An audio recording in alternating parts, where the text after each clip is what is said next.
your fucking deal.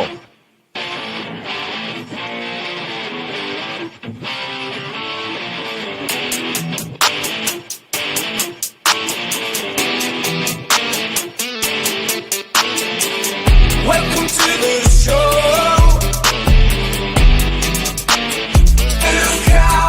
Oh yeah. Welcome to the show. Yeah. Okay. Everybody, it's time for the show.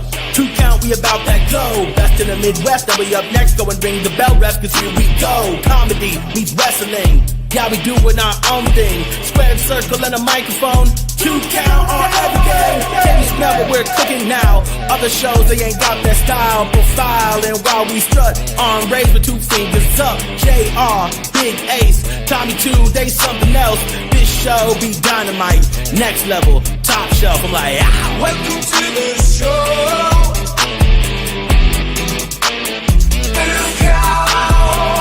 Welcome to the show.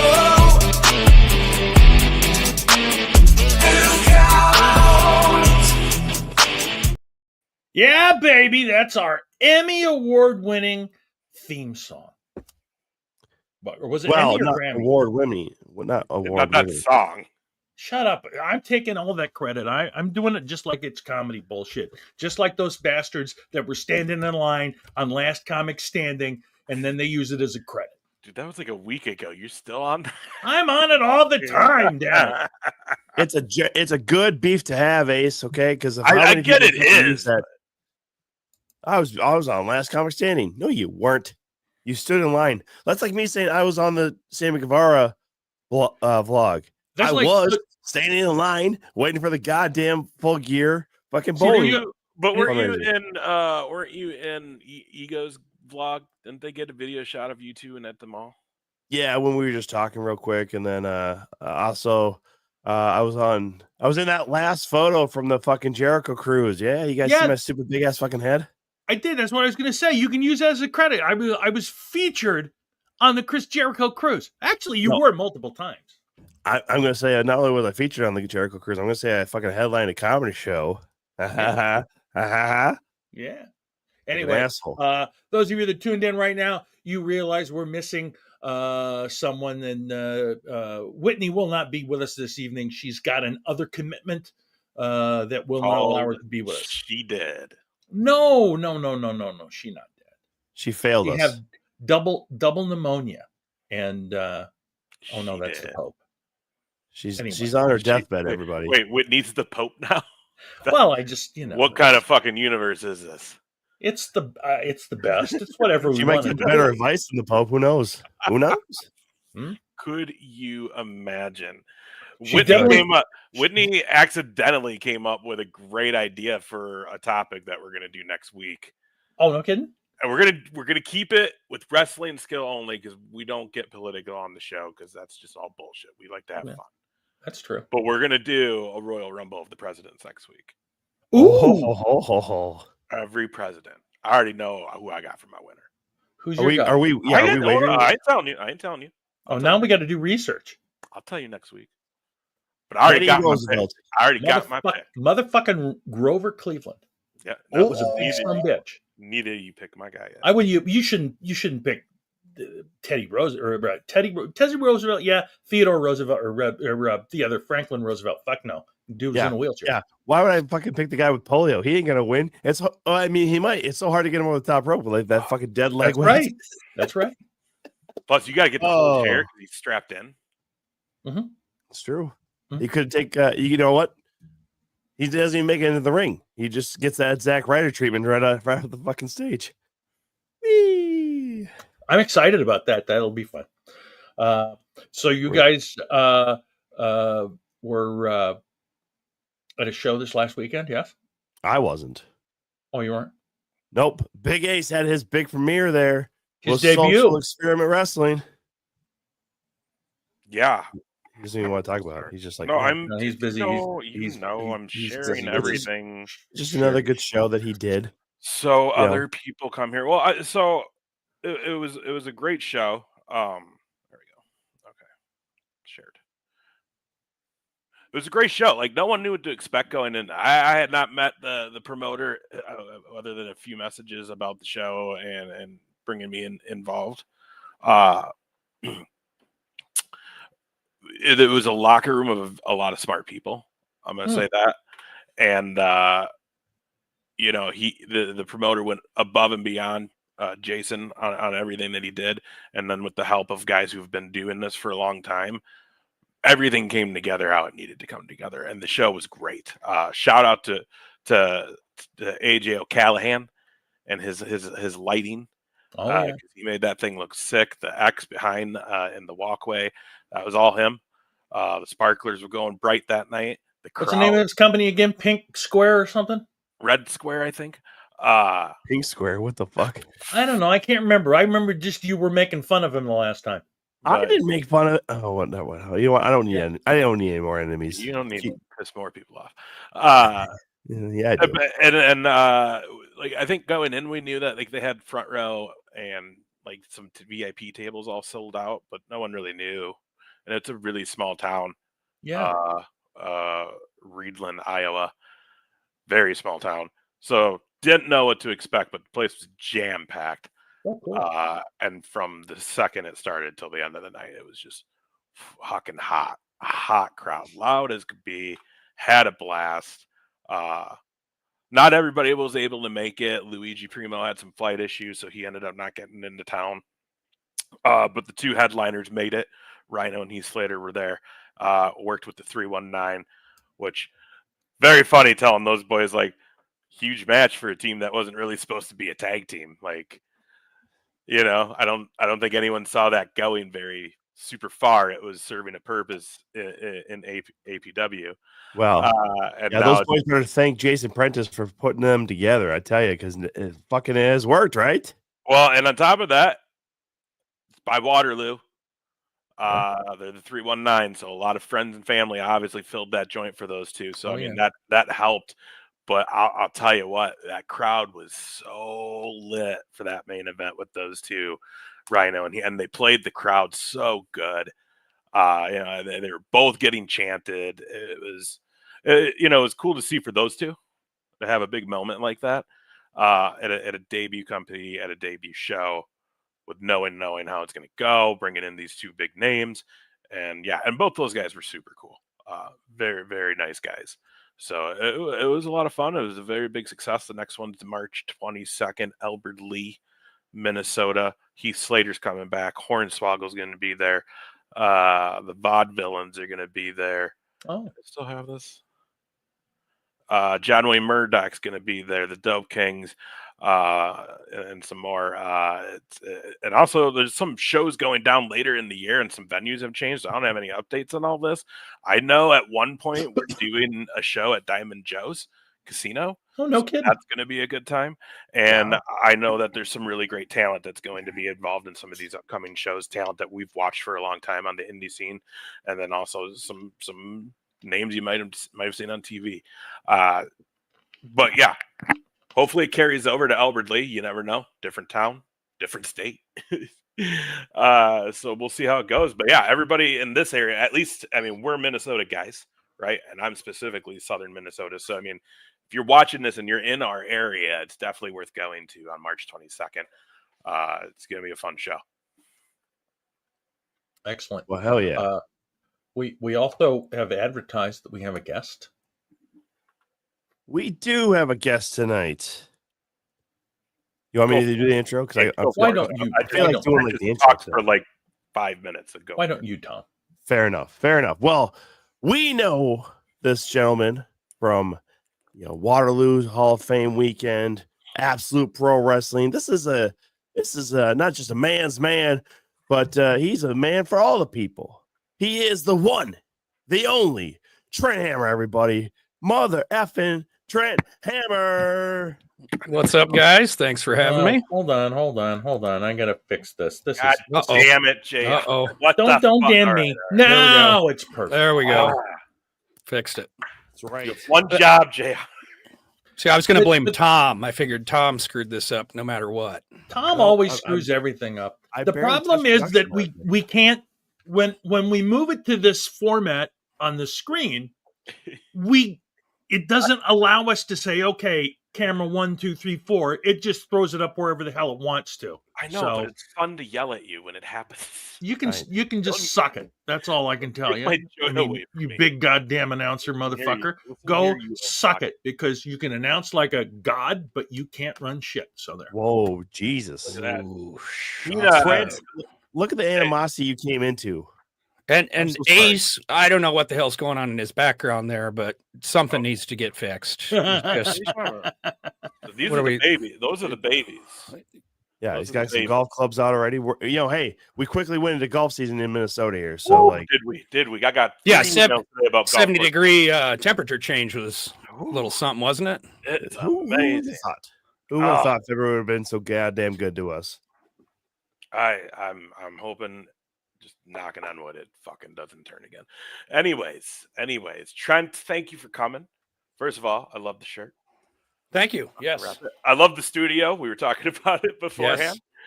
Yes. Fucking looks better than any of our studios. What do you mean? Got to be professional if you want to do this. I don't know what to tell you guys. Time to burn your boots. Wait. You want to be a podcast guest? No. I was gonna say, are you going to get in the podcast game? Because this is hard shit, man. No. This is my son's setup in here. He does a lot of streaming, so it works out conveniently for me to say, "Get out of here. It's my turn." Well, see, you're a smart man. Let him do all the work, and you just reap the benefits. Just turn it on for me. It's perfect. Oh, I fucking love it. Anyway, shows your age a little bit there. Oh, hey! I'm sorry.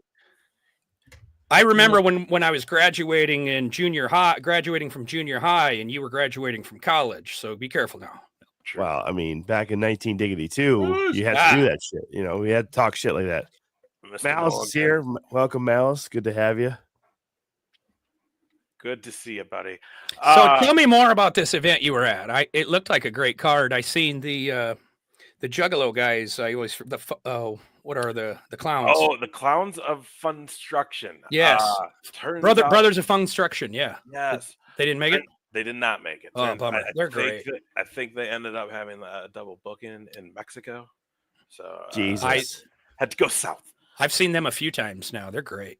Okay. Yeah. It sucked, but what can you do? It happens.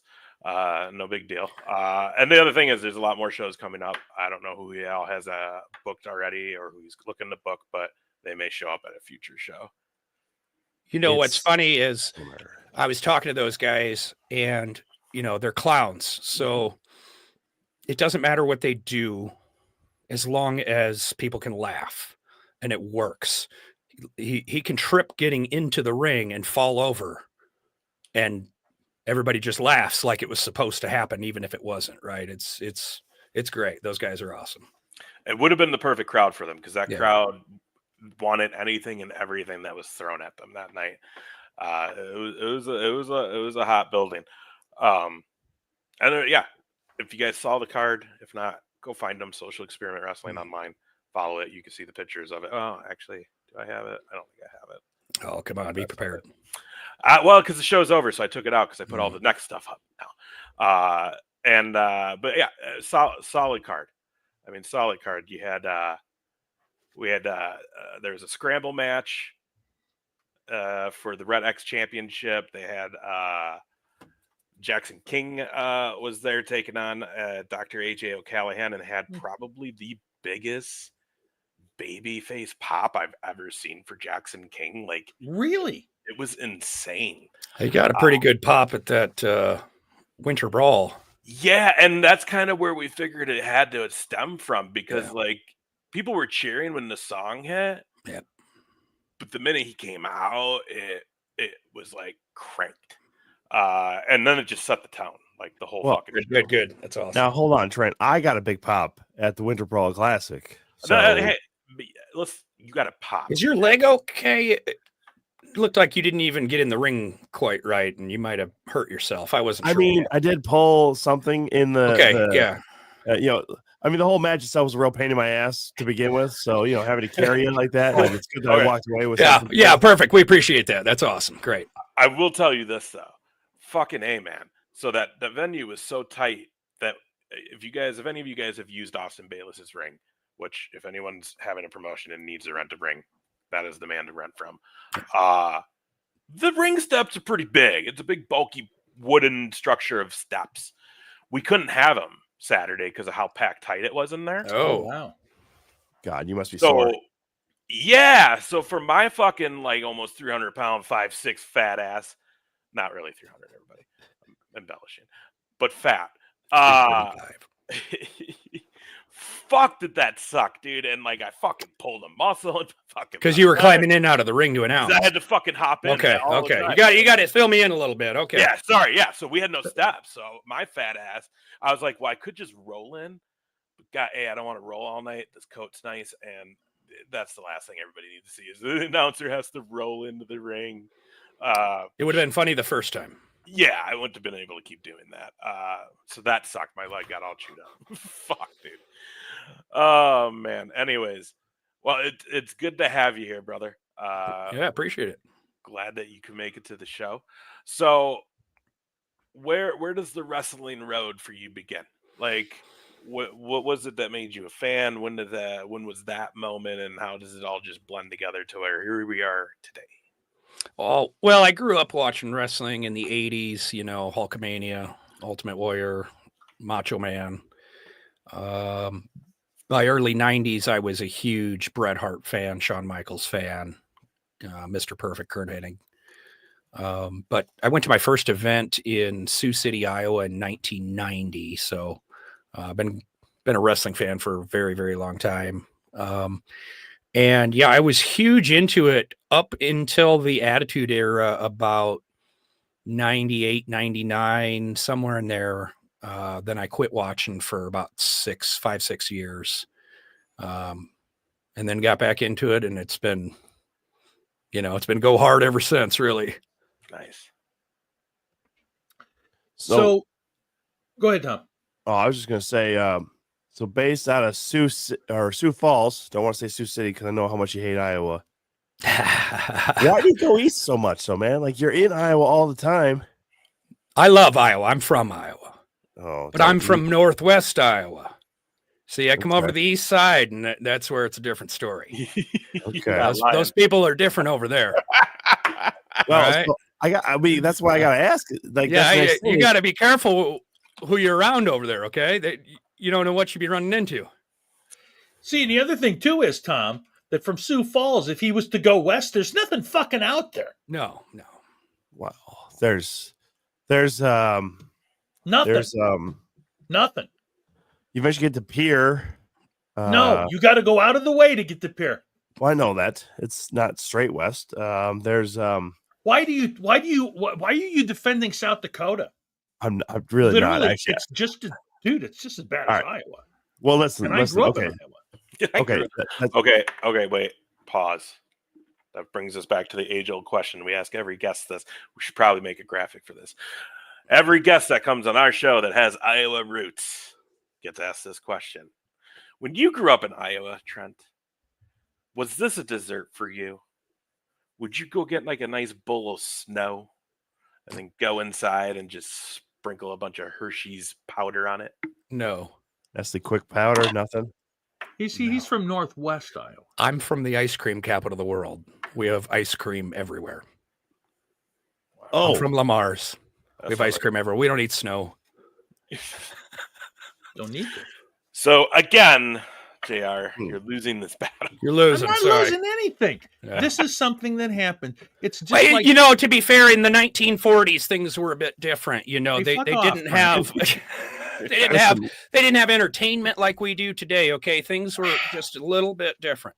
I was telling. The Great Depression happened in the 1930s. That's what he fucking means. Oh, sorry, I'm sorry. I was telling somebody today how things have changed so much in our world that I remember when I first got my job and I rode on the horse to get there.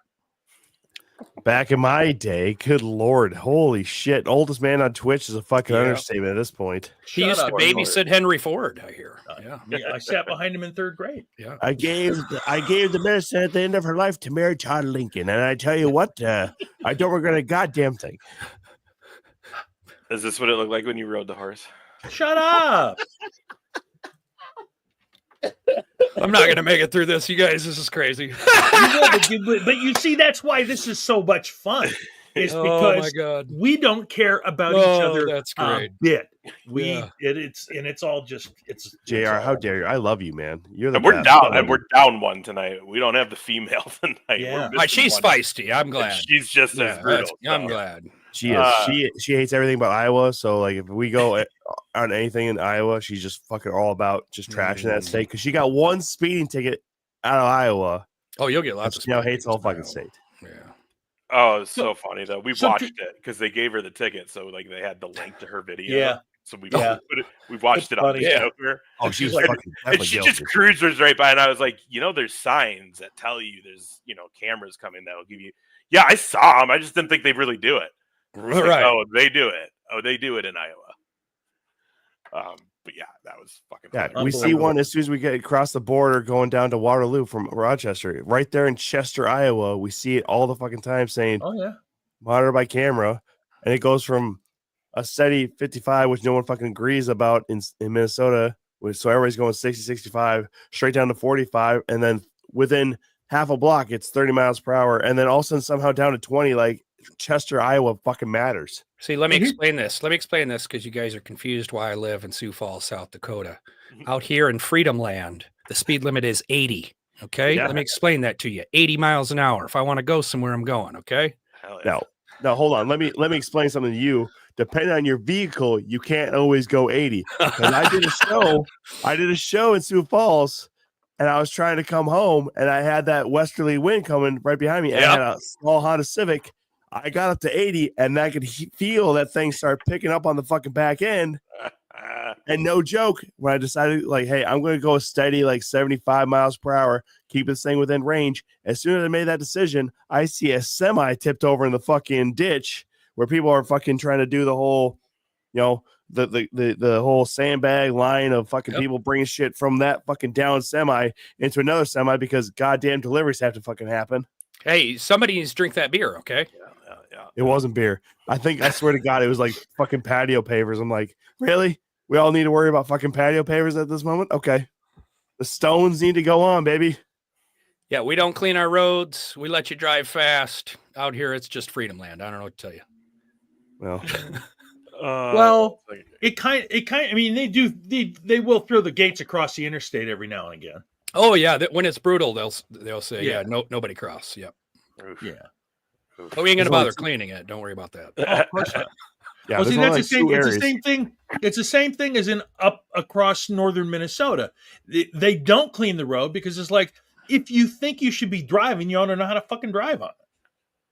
Well, I was going to say there's only two parts of the fucking interstates in Minnesota that has any road blockages. It's 94 past Alexandria. They can tell you to get off the fucking freeway there going to Fargo, or west of the 35 and 90 area. So going west on 90, they can shut you off right there too. So otherwise, everything else in Minnesota is like free reign. Drive it. Who cares? You die, you die. Whatever. Fuck it. Who cares? But this is where we really need a little fucking. So you die, you die. This is where we need a little clip to play. Just the more you know. Right. Yeah. We can get that. Yeah, we can definitely steal that from the old NBC shit. We can do that. We can do that. So Trent, at what age did you figure I really want to give wrestling a try? So originally I tried to start pro wrestling when I was 21, 22, somewhere in there. It was like 2005, something like that. I went to a training camp, loved it, was awesome. Unfortunately, I lived 4 hours away, so getting there for training was not feasible. So it didn't happen until a little over 3 years ago now at this point. So 3 years ago, I moved up here and started training and been going hard at it ever since, honestly. So, because we see you in a lot of different promotions around up here, which is awesome. So clearly you're a known commodity. Yeah, I think I'm up to 15 promotions. Saturday. Yes, and I'm not on the poster for some reason. Somebody needs to fix that. It's crap. I don't know who's doing that shit We anymore. are promoting it right now. There's PD's like 4 still guys a part on of that. poster. We'll get him on the phone. Put that back up there a minute. Is Rodman wrestling? I don't think so, but You racist. It looks like Rodman to me. That's wee woo. I mean, I'll say this though. Yeah, I mean, there's at least 4 other white guys on that fucking poster that do not need to be on there because it's like, hey, Osceola, you know how you hate all minorities? Haha, white folks. Oh, Welcome to white wrestling. Oh, you're gonna have a great time. Don't worry about it. Listen, me and Osceola have a love-hate relationship. Okay. Yeah, Tom's bitter. I don't know. Yeah. You're coming? Is that what you're saying? No, I'm going to be in Algona, which I hate more than Osceola. But because I got to work, I got to carry the fucking load for Absolute Pro Wrestling again. Oh, you're getting in the ring again? No. I'm just doing commentary this week because they can't pay me enough to get back in the ring with these morons. I mean, outside the boys there, everybody else is a bunch of morons, in my opinion. But just indirectly called Trent a moron. Yeah, I was starting to question if I misunderstood. Thanks for confirming. He's not on the Absolute show this weekend. So there you go. I thought you meant who were in that Rumble. No. There's plenty of classy individuals in the Winter Brawl Classic. Trent being one of them. See, you see how I do this, Ace? I gotta fucking bother up a little bit. And it's called being a good host. And you're just a weasel. Whatever. You know what? Tom's the first one that needs to work on the brownie points, so we're going to let it slide. Okay. You know what? That's fair. But like, I'll work on the brownie points right now.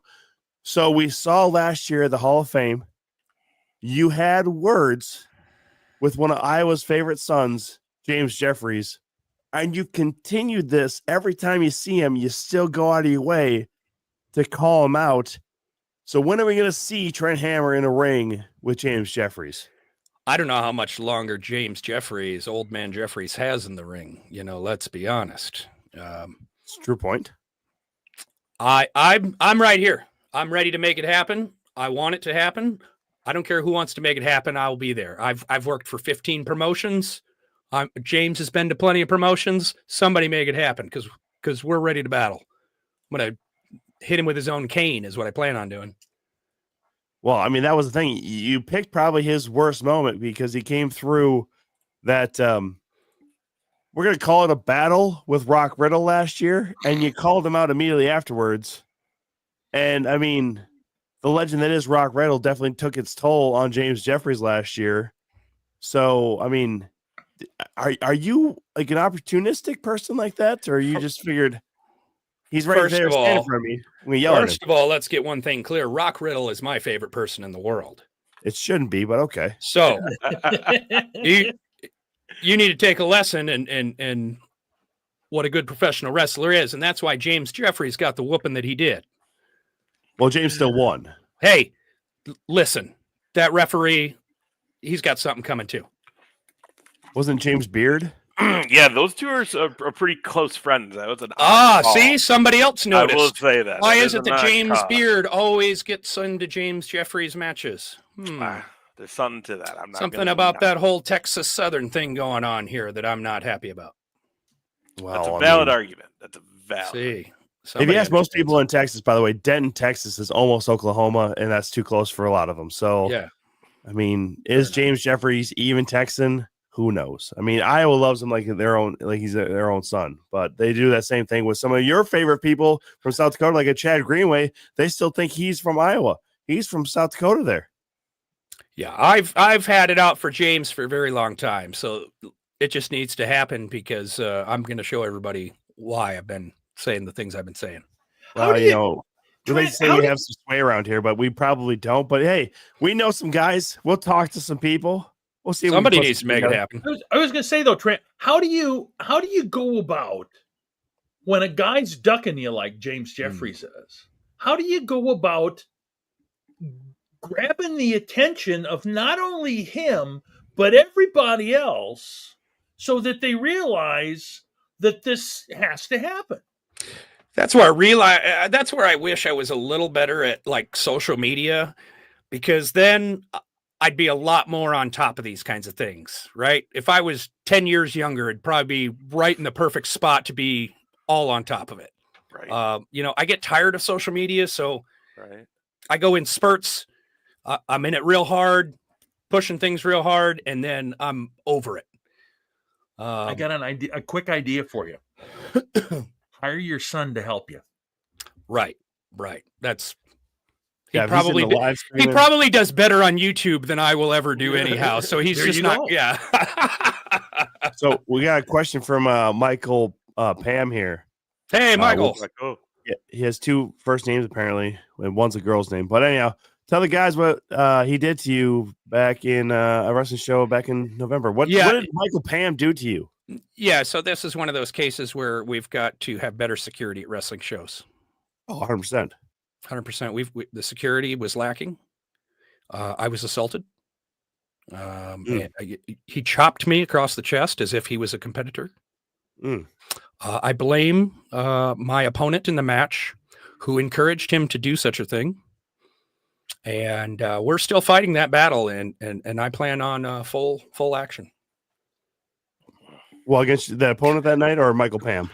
I don't know.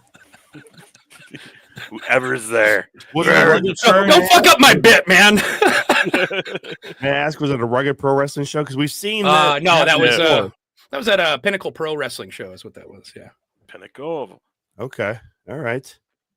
Well, their Pinnacle runs a few Minnesota stuff too, right? Is that where you were? Yeah, I was in Minnesota. Yeah. Nice. Yeah. They did Rochester once. It was a good show. I had a good time. I was over there. It was great. Minnesota has so many promotions. It's absurd. So, I mean, you're working for one this next week. I mean, I know it's technically Wisconsin, but AWF. I know Tony DiNucci. Trent, this is going to sound absurd, but I have actually technically been on AWF programming for over a decade now. Oh. It's ridiculous. I shouldn't be. Hey, I finally got on the TV show. Yeah, I've been on their TV show for years. It took me 3 years, but I finally got on. Yeah. Because Tony DiNucci runs his own advertisement, by the way. And this guy, when he worked at Ye Old Elk River Pizza Man, had to be the background pizza maker for Tony DiNucci saying brother about 20 times during that goddamn commercial. Come get pizza, brother. It is actually good pizza. The thing is, if you watch that commercial, you won't recognize Tom because he's skinny and young. Listen, hold on. Look at what Tovar put. I'm looking pretty svelte today. So I think the commercial needs to be on the ready too. You got to have that ready to fire up. I was just looking to see if we still had it. No, I don't think you ever gave it to us though. I think you just played it off of like Facebook. I did play it off of Facebook. So I'll have to find it. We'll load it up every once in a while. You know, I should just ask Bill if he wants to sponsor us, the owner up there. Like, hey, you want to just sponsor us? We'll run that old Tony DiNucci ad. Well, he delivered to Rochester. Fuck it. We just need money, guys. This is what I'm saying. We just need some money. Come on, everybody. Sponsorship. Right. Somebody going. Yeah, this whole back area here is available for fucking sponsorship. I have fucking banners aplenty and ready to go. Who fucking wants to sponsor the two counts? Again, and if Ace would sit in front of a wall, you could have his background too. We can't. Yeah, JR's has just, he's superimposed something behind him. He's in Cyberpunk. I don't know what's happening there. Yeah, baby. The oldest guy in the future. I know how to do shit. That's all. He's a little GTA action. Bullshit. He says he knows how to do shit. We have watched him struggle doing shit on this channel. I was gonna say you figured out the one thing, man. Come on now, don't. I mean, I've seen JR struggle to walk. I don't know if he knows how to do things other than some of the classics were like when he was trying to do what was it? What were you using before StreamYard? Oh, OBS. OBS. Oh man, you'd see a riled up JR. Yeah, that. Oh my god, that would piss me off so much. Fucker. Well, hold on. We got this guy saying he needs to have you on his podcast. What the hell is Michael's Corner, Michael Pam? You can't come out here to our podcast. He's advertising for free. He's not even paying. Tom's the moron that put it up there. It's all good, Michael Pam. This was just complete fucking malarkey. But Michael Pam, God damn it, how dare you promote you? He's a good dude. Actually like him a lot. He's a very good guy. So apparently he's from Crystal, Minnesota. Crystal. Well, he says. Well, at least he says it's his favorite area. So. Nice. Is it on YouTube? Where can they find it, Michael? We'll tell the people. Yeah, you know what, Michael? If it's your wrestling podcast, throw a link out there. We'll throw you a bone here with our live audience right now. Unless you're saying any crazy shit, then that Yeah. does not We don't do the crazy. show our views. All right, that's his opinion. Yeah, we don't try and say the R word or the F word, the other F word on this show. I've clearly been swearing a lot. Segment 2, we're ready to get into the discussion on politics and the current situation, I assume. Yeah, segment 2, by the way, sponsored by itsneverfuckinghappening.com. Go to itsneverfuckinghappening.com where you Put can in see code Trent Hammer's Tom. whole obituary already written for him. Nevergonnafucking.com for all your future obituary needs. Go to itsneverfuckinghappening.com. Who fucking knew I could do a read right now? I just fucking did it. Jesus. All right, now because this is what we do. We kind of go in and out, Trent. But to kind of get back to like wrestling, I want to know, like, you mentioned you went to your first show in 1990. Like, what's been like the most memorable show you've been to? He said 1999, didn't you? Oh, I thought you said 90. 90. 90? Holy shit, you are Pay older than attention I to am. the guest, Tom. Fuck you, Tom. Yeah, fuck Sorry. you. I'm so sorry. I'm so sorry. I forgot how it is to be the youngest person on this fucking show because we've had Whitney for so long now. Like, ouch. On YouTube, Michael's there it Wrestling is. channel on So what was YouTube, your? I'm easy sorry. to- What was your question? What's the most memorable live show you've been to, as far as wrestling? Well, so I got to be on backstage segment on AEW, so that's huge for me. You know, I didn't get to have a match, unfortunately. I was hoping for that, but I was on the show on Collision in a backstage segment, so that was cool. What was the deal? What did they do to you? Oh, Lance Archer kicked my ass, threw me in a trash can, and then dumped me upside down. What an asshole! Yeah, no, he's a great guy. Actually, he's a sweetheart. Yeah, don't say he's an asshole. He's a great. He's a great guy. But because I don't want him to beat my. I'm gonna get him back for that trash can. One of these days, Lance. One of these days, Alice. We saw Lance on the Jericho cruise. He was on there having a grand old time. Yeah, he's great. Okay, I like that. Otherwise, I've never been to a pay-per-view. I've never been to anything huge. I've been to lots of Raws, lots of SmackDowns, lots of, house shows. I've been to TNA, I've been to AEW, WWE, WCW, you name it, I've been to it. Are the companies, the main companies, are they Mall Cop? Who the hell's saying Mall Cop? What the hell is that about? Oh, that's good old Tovar saying you get off Mall. Yeah, hey, the next movie in the trilogy, Trent Hammer, Mall Cop. I dig it. I dig it. But Trent, are any of the major promotions coming and doing shows in Sioux Falls currently? Yeah. Mm-hmm. We had AEW when I was on was in Sioux Falls. Okay. WWE is here usually once every other year or something. Okay. Plus, Omaha's not that far to get to. Mm-hmm. He's got Minneapolis. There. He can get to Des Moines pretty. Also, I drive 14 hours for a wrestling show for 3 hours. Turn around, drive 14 hours home. I don't know what to tell you, brother. It ain't a big deal. No, don't get me wrong. We Tom and I get it absolutely, and Ace does too. But I mean, that's the same thing that we. I ain't gonna lie though. I ain't going 14 hours in the car for I don't know if I could do that. It was for the gathering. Oh, okay, yeah. Oh, and thank you, Michael. It was great. It was wild. Thanks, Michael. Every Tuesday, man. Tuesday. I drove 14 hours, got to the gathering, watched the wrestling, got to meet a bunch of guys. That's where I met the clowns. Nice. Met the Motor City Machine Guns, met a whole bunch of people there. And then after the show was over, we drove 14 hours back. It sucked. Fuck. I mean, I guess that's why they have wayside rest. You pull in, hope to not get stabbed in your own vehicle. You take a quick nap, you get back on the road, find the next wayside rest, or the next loves, depending on where you're fucking going to. When you're in the car with a veteran, they just say, "Keep driving, brother. You'll be all right." You don't get stabbed at the wayside rest. You get stabbed at the truck stop. No, man, not at Loves, dude. You never get stabbed at Loves. You get stabbed at like a TA truck. Yeah, and usually you got to invite the lizard in first before they'll stab you. They want your wallet first. Oh my God! Oh, here you go. Favorite wrestler of all time. Okay. And this is a question to all of us, but Trent, you're going to have to kick us off on this one, man. For me, it's Bret Hart. The best there is, the best there was, the best there ever will be. Till I met him in person, but whatever. You never meet your heroes, Trent. Never Funny meet your how heroes. that works, huh?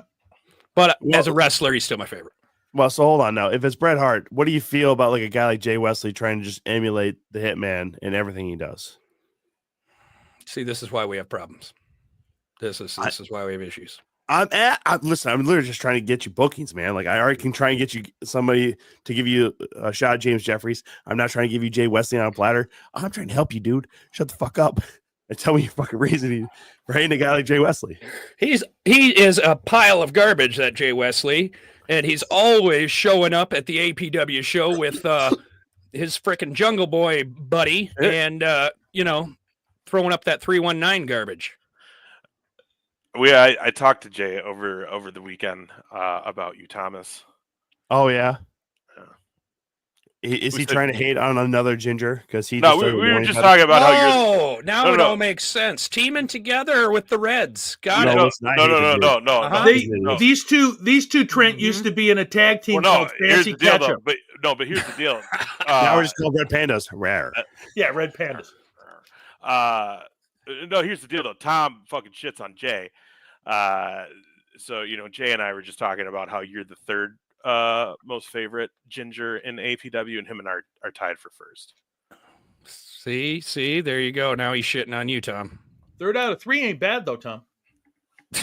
Jay West is an idiot. He knows it. I mean, honest to God, if it wasn't for the fact that his family comes to every one of the shows, he would never get booked again. All right. Hey, 100%, selling tickets is selling tickets, brother. Okay, Michael, to get back to your question, my favorite wrestler of all time is Rowdy Piper. Nice. Also, my favorite person I ever met. I bet he's the one that I never got to meet. That I'm pissed that I never got to meet. I learned from him that I try to do it, but I'm not as good, obviously. When I met him, his entire focus was on me. Right. He didn't care that somebody's behind me waiting. He didn't care that other people are waiting. He didn't care that the gal's telling him to hurry it up. He didn't care. He's talking to me. He's having a conversation with me and with my wife. And he didn't care if we're there for 10 minutes. He was talking to us like he cared. And it was the most unforgettable experience to meet somebody like that. And they're that in tune with talking to you. The only person I've met that's been close to that is Kurt Angle. Kurt Angle's very similar. When he's talking to you, he's talking to you and with you. He's not worried about, who else is going to bother me around here? What else is going on? Right. He's talking to you. Very, very cool. I felt I had an experience like that with DDP too. Nice. I asked him about yoga, and it went into a 15-minute of what I need to do, and patting my belly, and like, you're here. It's fuck gluten. You gotta get rid of the gluten. And I was like, okay, bro. Okay, can we take the picture now? No. Here's what you need to do. And I'm just like, all right, bro. Hey, move into the accountability crib. He'll get you taken care of. No shit. Lex Luger stood up. Right? Yeah, dude. Lex is going to be on the Express soon. He's making a comeback. That's wild. Express to a 3:30 bedtime or something. I don't know. I mean, he's already in senior living, right? Tom, what was your favorite wrestler? Well, so it's hard to pick just one, but I was always a big fan of Bret Hart myself. But I was also more of a WCW guy. So if I don't say Sting, because I mean that was hugely influential as far as me coming back to wrestling, was the Monday Night Wars and Sting being the Crow at that point. That was huge. But I think my favorite wrestler I ever met, and it's probably because he just gets a guy like me, is all ego Ethan Page, man. That dude is fucking hilarious. I love talking to him every time I get to fucking see him. Like, he just has an actual big smile on his face, dude. Like, because he did a first wrestling show at it was WrestlePalooza, and no joke, it was when he was still tagging with Josh Alexander as the North, and so they came in and they were fighting the Flip Bros, which is now Top Flight, and I started a "Fuck the North" chant, and Ethan knew exactly who the fuck started it. Looks me dead in the eye, fucking lifts the ropes, and is like, I'm like, no, we're good. Never mind. We're good. We're good. But him and Josh Alexander are two of the fucking coolest dudes around. But yeah, all ego Ethan Page, man. Like, for real. One of the top guys. I don't think I've ever met him. Who knows? Who knows what might happen? NXT is kind of breaking some of those rules, letting people fight wherever they want to. So Yeah, Michael. Yeah, that's a good call. Like I'm a huge Rock Mark. He's one of my all-time favorites. How about that promo last week? That sucked. Yeah, I didn't watch that. It was I saw he was coming on, and I was like, "Yeah, I'm busy." And we all love Trish Stratus on the female Trish side. Stratus, and Trish Stratus is a fucking sweetheart. She waited in line for a long time to get my autograph. I appreciate that. Right? Who did that Waterloo show a couple years ago? That's right. She was supposed to go to prom with Wes Briscoe when he was in high school. Oh shit! Yeah, true story. He's a good dude too. I like Wes. Yeah, love Wes. That's my boy. The other thing though too is The Rock's my guy, but honestly, my all-time favorite, like just character in the world of wrestling, is a manager, and that's Bobby Heenan. Oh yeah, yeah. Amen. Hell yeah! No one did it better than the Brain. Would it be managing or being the color commentary, man? Like I'd tell you what, that's a hell. Those are some shoes to fill right there for sure. Yeah, I got this at the show over the weekend. This was extra pay for me. That's awesome. That's gonna go on the wall because I helped out with some extra things that I was able to get that. And yeah, dude, that guy. So you talked about meeting Piper. I have like the opposite, right? Because I wanted that moment with Bobby. But by the time I was able to finally chase him down and meet him somewhere at a WrestleCon finally in like New York, I think it was 29 Mania, the throat cancer had been so far gone, he couldn't talk. His mouth was permanently open. He looked like a fucking puppet almost. Like he just could only move. And I was mainly just talking to his wife. He would kind of just nod. And it was like the most heartbreaking thing to meet your like all-time favorite. And the reason he's your all-time favorite is the shit he would say, and he can't even say hi to you. It was like so bittersweet. I was so glad I got to meet him before he passed away. But I'm a huge fan of Bobby Heenan. Love him. Fucking. You go back and watch those Tuesday night shows with him and Gorilla Monsoon. Jesus, those are some of the best, most entertaining. Like Tuesday Night Titans. Yeah. That was great. I love that show. When he makes Gorilla pop. Oh, when Gorilla fucking starts laughing, I'm like, oh, this ain't coming back for a while. Yep. This Gorilla oh my God, man. Because that was like, when he started laughing, you knew it was like for real. Like he was. They say Gorilla was a hard ass though. Yeah. Yeah. They say he would chew your ass and beat your ass if you messed up or did anything you weren't supposed to. Of course. Oh yeah. Yeah. He had the big fucking hands too, man. That guy. Do as I say, not as I do. You know, because he broke so many times when him and Bobby were doing that show. But that's what made it so special when he would break Bobby, is because that was his rap backstage. Is like, he's a fucking. He's gonna do what Gorilla says. And somebody said I wasn't paying attention. Somebody said they were a big WCW fan. I did, yeah. So Heenan commentating on WCW, even as a 3-man booth, Heenan could make it work. Yeah. Well, that was the thing. The original 3-man booth that they had when it was Zbyszko with Shivani and Heenan. Mm-hmm. That's an all-time booth for me, man. Like you throw Mike Tenay in there, that fucking sucks. You throw Scott Hudson in there, that fucking sucks. Yeah. Like that 3-man, and like even Eric Bischoff in there, that fucking sucked. Like the 3-man booth that I fell in love with was Zbyszko with Shivani and Heenan. That legit, because you had two guys who were technically heels when they were fucking in the business as more manager or wrestler and stuff, like with Zbyszko and Heenan, but they played off of each other so well. And Larry was so over at that point as a legend for WCW. Like the crowd loved him. Yeah, the living legend, Larry Zbyszko. I mean, he's what sold me. Like I've told this story before. He's what sold me. Like the first wrestling show I ever saw live as a child, I had to have been, 6, 7 years old. Was it an AWA show? It was AWA here in Rochester at the Civic Center. My sister had a friend whose boyfriend worked security whenever they came, so he got free tickets all the time. And Larry Zbyszko spent the whole match hanging out in the crowd doing nothing. I just remember him. I remember a promo playing, and just laughing at Nick Bockwinkel.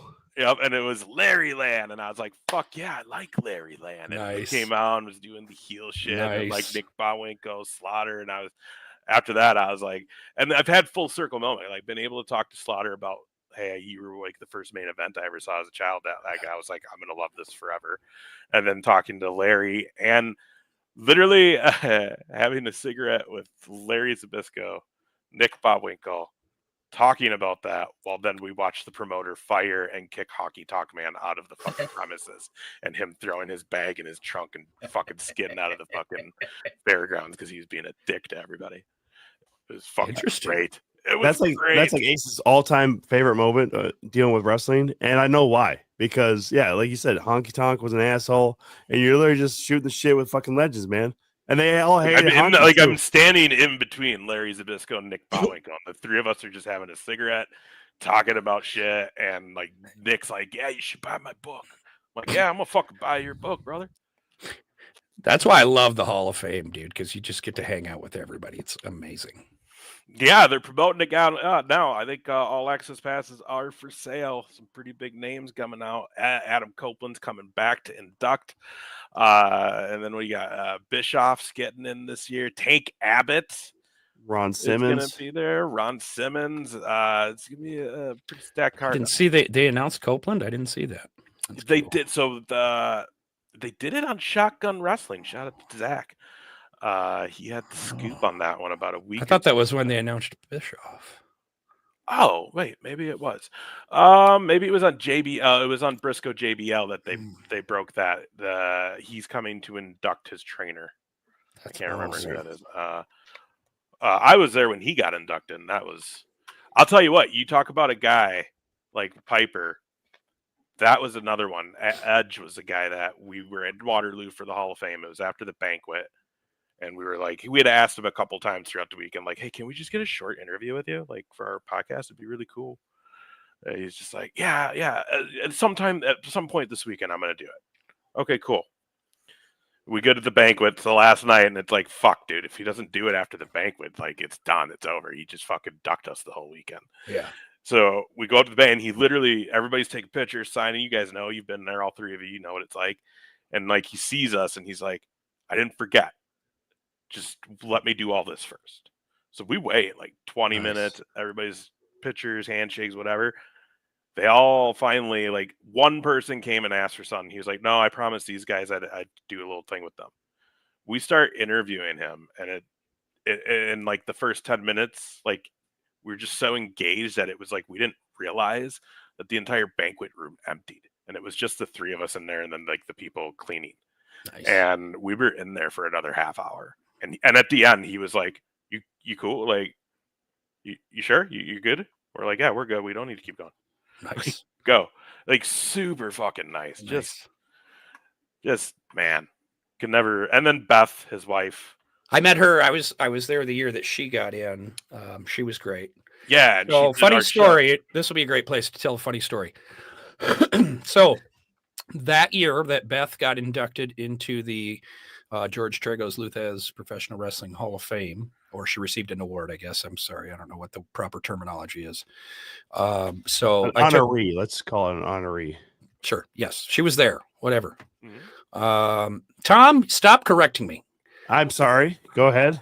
I apologize. So, I don't always bring my kids. It just kind of depends. One of my kids is huge into wrestling. The other one's not. But my kids are with us.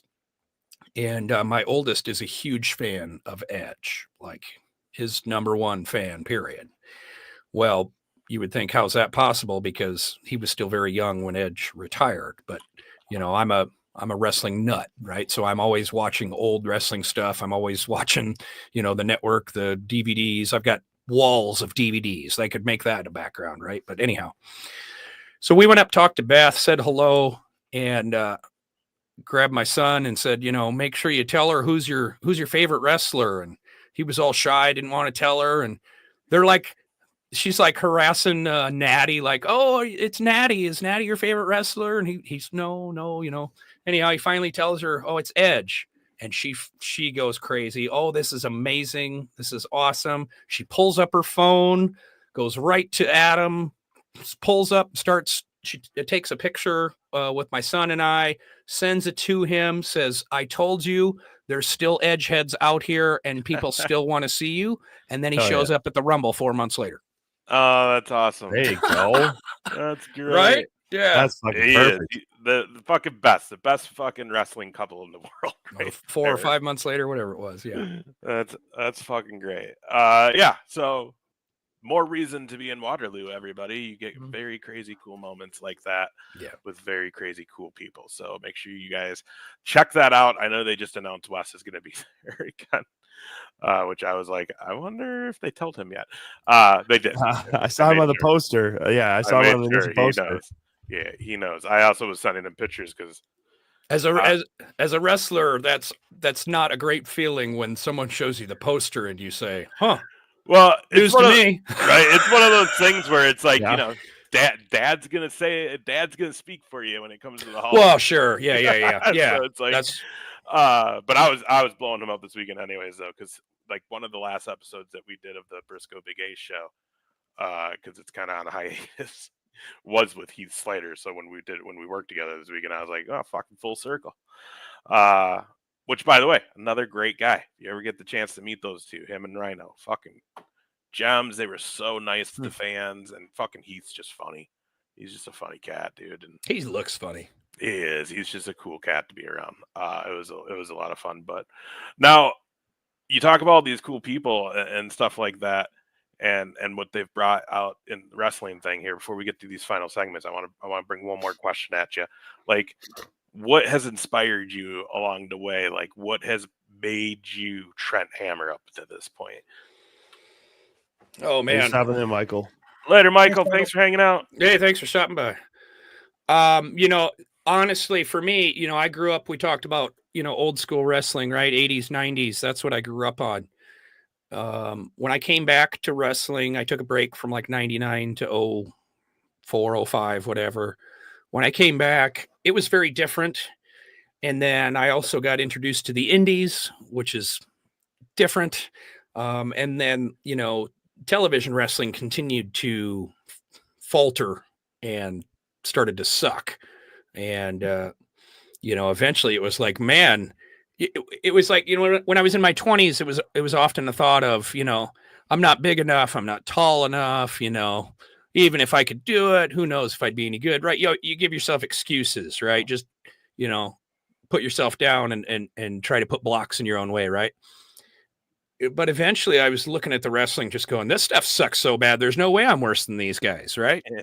I mean, that's the honest truth. Like and now the size thing's no longer a problem, right? Like there's guys, I'm 5'8". There's guys that are 5'8" up and down the card. Like there's guys shorter than me, Mm-hmm. I met the Motor City Machine Guns. Those guys are my size. Don't let them fool you, right? There's a lot of guys your size that they said they were 6'2". It's the same thing on dating profiles. They say they're 6'2", but they're 5'8". That's right. 6'2" and 235, baby. Yeah. You just got to get the right pose, You get the one arm forward. I remember watching an old WWF where Andre the Giant was wrestling somebody in Madison Square Garden, and I just remember thinking to myself, Jesus Christ, there's a lot of 6'10" cops. No shit, right? Oh, that's funny. Yes, it's all about the portrayal, I mean, they say like for the longest time, they said Triple H, every time they would introduce his height, it was 6'2", 220 pounds. I'm like, hey, with my boots on, I'm 5'10", so I don't know. There you go. Yeah. I mean, I never thought Triple H was actually 6'2". I think he's still closer to like 5'11", maybe, but whatever. Whatever. It doesn't matter. All right. Let's see. What do we got? Well, we got to do some rapid fire. Get ready for the rapid fire speed round. God, with the cruise and everything, guys, it's been a fucking minute since we've done the fucking segments, huh? We also haven't had anybody new on for a while. We haven't. The whole month leading into the cruise, we had 0 guests except for people like our friends that were on the cruise. Yeah. So like it's been a minute. So we're gonna just ask you random questions. They're supposed to be quick and to the point. Give us your answer. We're old, so it usually ends up spawning into like 42 another conversation. So perfect. Me too. So yeah, it's a brisk walk rapid fire question, I guess. So JR start, then Tom, then me, and we'll just go a few rounds here, and maybe wrestling may not be. If you were not a professional wrestler, what would be, in your opinion, probably your creative outlet? Acting. Ah, I've done some minor stuff, nothing crazy. Yeah, that would be it. Nice. Oh yeah. So what's been the worst venue you've ever wrestled in? Oof. So a bar, where there's no room for the ring, let alone the audience. Once had a locker room in the basement of a bar where it was full of water and grossness, and yet all of their food and booze and stuff was down there. I missed a show once, thankfully, where apparently it took place at somebody's backyard and the locker room was their house. Thankfully, I missed that show. What? So you're booked and you're just like, man, something else came up, and then all of a sudden, oh shit, it was a backyard show. Yeah. Good Lord. Oh, That's yeah. crazy. Yeah. Cat or dog? Dog. All right. We have lots of cats. We live on a farm, so we've got cats everywhere, so I get real sick of the cats. Were you athletic as a younger person? Absolutely. Yeah. Wrestled my entire life, played football through junior high. And then after high school, I coached youth wrestling for 16 years. Nice. Very cool. All right. So you said you grew up in Iowa, right? Mm-hmm. Yeah. Iowa or Iowa State? Iowa Hawkeyes. Hell yes. Favorite WrestleMania moment? I hate to say Hogan and The Rock because it's cliche and stupid, but I can turn that on just about at any time and still pop for it. I mean, if you love wrestling, you can't say it. You know I can't help it. It's classic. It just gets the It does. It does. They did something to the crowd that night, and just the bill, everything. Electric. Yeah. So, growing up, and I don't know how long you were in Lamar's, but did you hot foot it down to Sioux City to make a night of it? Oh yeah, always. Yeah. What was the favorite scent that you had in Sioux City, and why was it IBP? I knew as soon as you said that. That's bullshit. Yeah, it smells like Sewer City. I don't know what to say. It's a fact. God damn it, you fucking insider. Don't go there. All right, so ask the worst. What's been the best venue you wrestled in? Oh boy. The Sioux Falls Auditorium. Nice. Which promotion was that? That was Flagship Pro Wrestling. All right. So it's the old. You always got to make sure you give it a shout out. It's the old side of the auditorium, so like where the guys would have wrestled in the 70s and 80s, into the 90s until they built the new side. The new side's where I did AEW, but getting to wrestle in that old side and just that whole old auditorium atmosphere, that was really cool. Nice. Is it me? Yes. Yeah. All right, we'll end with this and get to the next segment. You're making trips, you're making towns, you, 3 other people, and it could be anybody, past, present, whatever. Who you taking? Who you road trip with? Anybody? Anybody. I guess I don't know. We've never clarified. Do we want to keep it wrestling? You usually do it live or dead wrestlers. Okay, so we'll do that. Well, I was first thinking of all the people I travel with, like whose asshole am I trying to burn right now? Yeah. Okay, yeah. So we'll go with the wrestlers, past or present. And no one that you're working with right now. Man, obviously Rowdy Piper. How great would that be? I think he's a character and a nonstop entertainment. I think that would be phenomenal. Man. How about somebody like Randy Savage? I'm thinking of some of the best wrestling car rides are when things are entertaining. right? We play a lot of dumb games. We come up with a lot of stupid shit all the time to keep ourselves entertained, because it could be, it might be an hour, 4 hours. It could be 14 hours, we get fucking bored. Yeah. So, I'm thinking of entertaining, but how would you not pick Ric Flair? I would have to ride in a car with Ric Flair. Jesus God, you would never get a word in edgewise with those guys, though. I don't need to.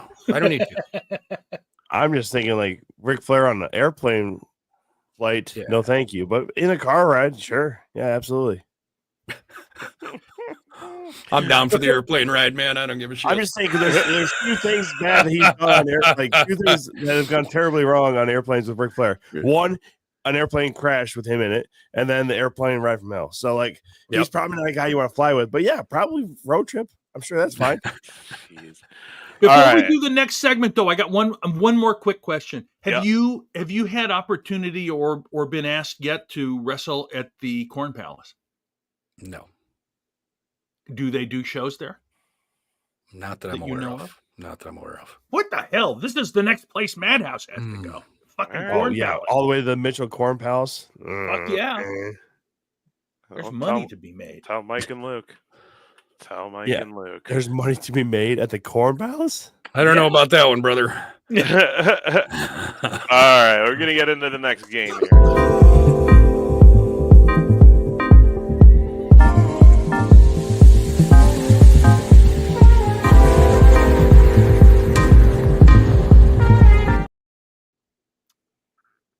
All right, you guys, these graphics and sound. This is pro. What's we try our best. We try our best. JR, okay. That's all JR.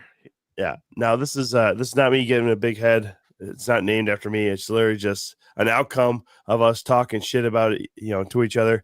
So this whole thing is the idea of F, Marry, Kill, just in a wrestling format. So you're gonna pick one of us three hosts to be your tag team partner, one of us to be your opponent, and one of us to be your manager. Trent Hammer, what do you say?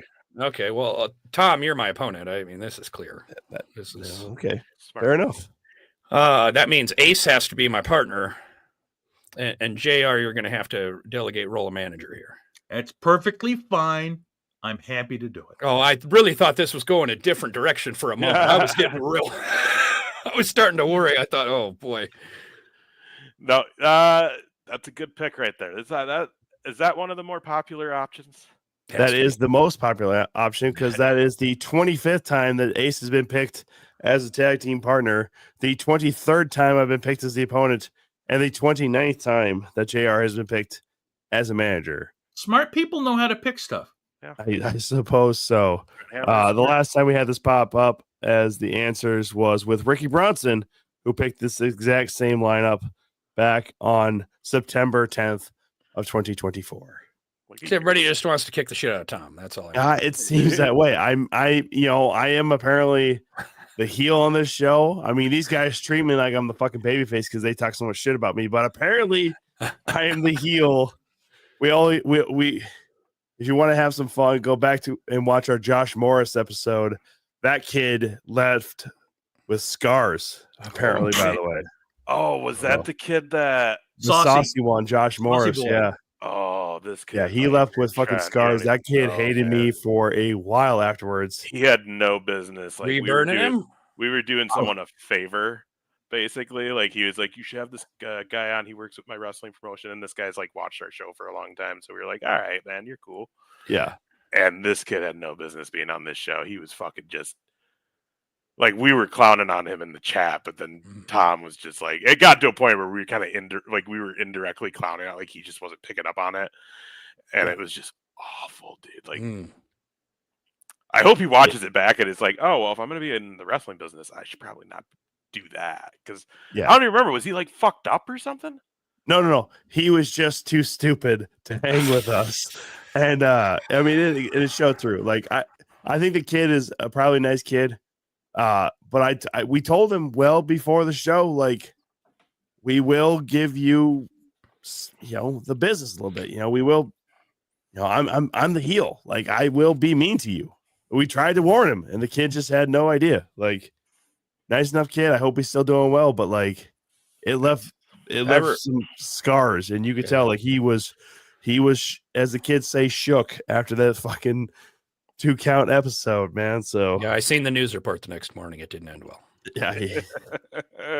Yeah. Oh, Can't say what happened. Can't say what happened. Well, Trent, I got to thank you. We had a blast hanging out with you. Now, promote where everybody can find you. Oh, yes. So this weekend, March the 1st, I will be at the American Wrestling Federation in Osceola, Wisconsin. There's the poster right there. Fantastic. Lots of great action this weekend, Osceola, Wisconsin. March 8th, I will be at NLW, Next Level Wrestling in South Sioux City, Nebraska. Mm-hmm. And March 29th, I will be at APW, Absolute Pro Wrestling in Waterloo, Iowa. So that's my March dates coming up. Oh, yeah. Well, at least how I get about to see you in social media? Waterloo. How about social media so we can find you on there? _Hammer SD. _Hammer SD. On pretty much everything, that's what it is. Y'all need to follow Trent Hammer. We thank you again. Where did it go? Oh, here. As I said.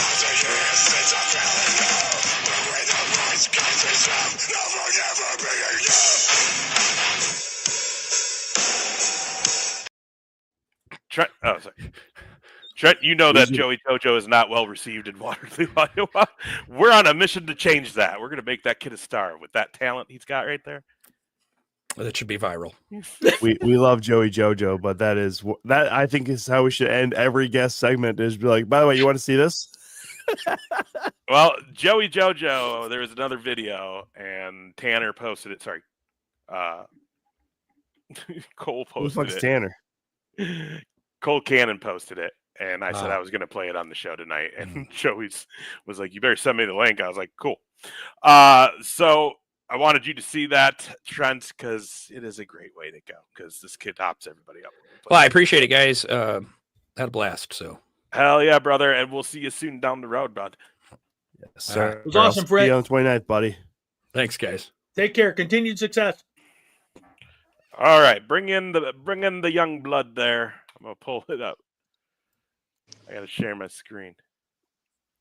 Joey, what's going on, dude? What is going on? Nice sweatshirt, by the way. And I'm serious. So, another thing, guys, Joey, if you didn't see it, he was a chauffeur for the weekend for Mr. Heath Slater. Oh, cool. I was. Not all. Ooh. Let's start with that. There's the video of me hardcore dancing to Hornswoggle's theme song.